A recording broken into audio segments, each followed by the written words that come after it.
Hello everyone, welcome back to Glorious English Coaching by Anshula. Today we are going to do some prepositions. Let's start with the first one.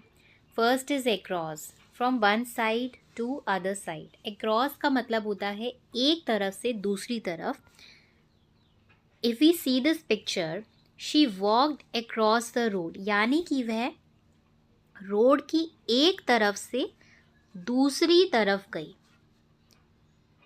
The dog ran across the road यानी कि dog road की एक पार से दूसरी पार भाग कर गया. The bank is across the street यानी कि स्ट्रीट के दूसरी पार बैंक है. Next, along. अलोंग मीन्स एक ही सीधी लाइन में, in a line following something. Example, they walked along the river. अब अलोंग का मतलब क्या होता है? एक ही जब सीधी सीधी लाइन में हम चलते हैं, जैसे कि नदी के किनारे चलना सीधे सीधे. There are many shops along this road यानी कि एक रोड है और उसकी बगल में बहुत सारी एक ही लाइन में शॉप्स हैं यानी कि along the road. Next, beyond. Beyond means further than something, के परे.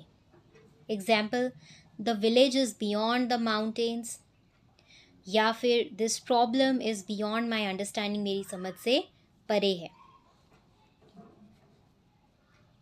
Next, with. With means together या फिर जब आप किसी चीज़ को इस्तेमाल करने की बात करते हैं. For an example, she is talking with her friend, वह अपनी फ्रेंड के साथ बात कर रही है. टुगेदर आपस में बात कर रहे हैं, with her friend.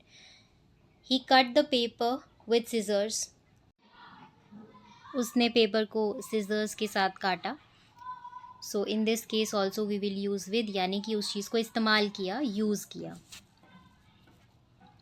Next, for. For means के लिए, for the benefit और purpose, किसका purpose क्या था या किसी के benefit के लिए.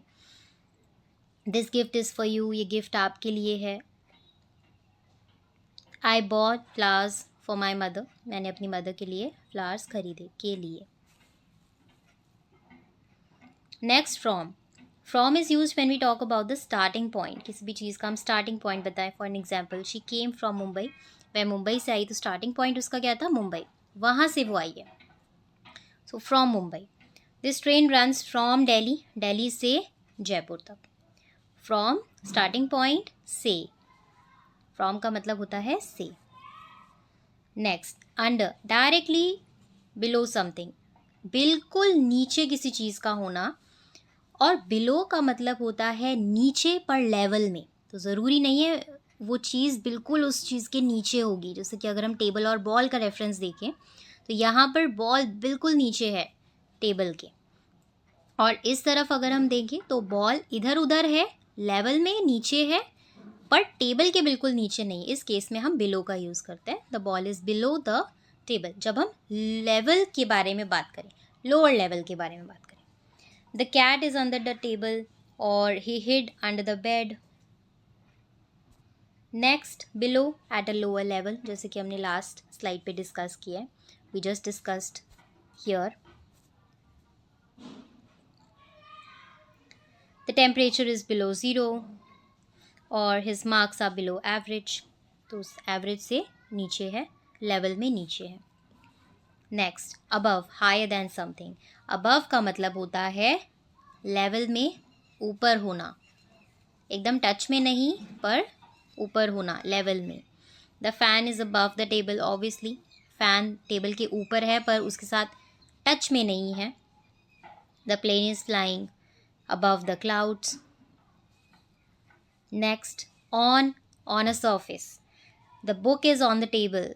बुक टेबल के ऊपर है, उसका जो टच है वो बिल्कुल सर्फेस के साथ है. She is sitting on the chair. Same in this case also. Stay connected for more videos. See you in the next video. Bye bye.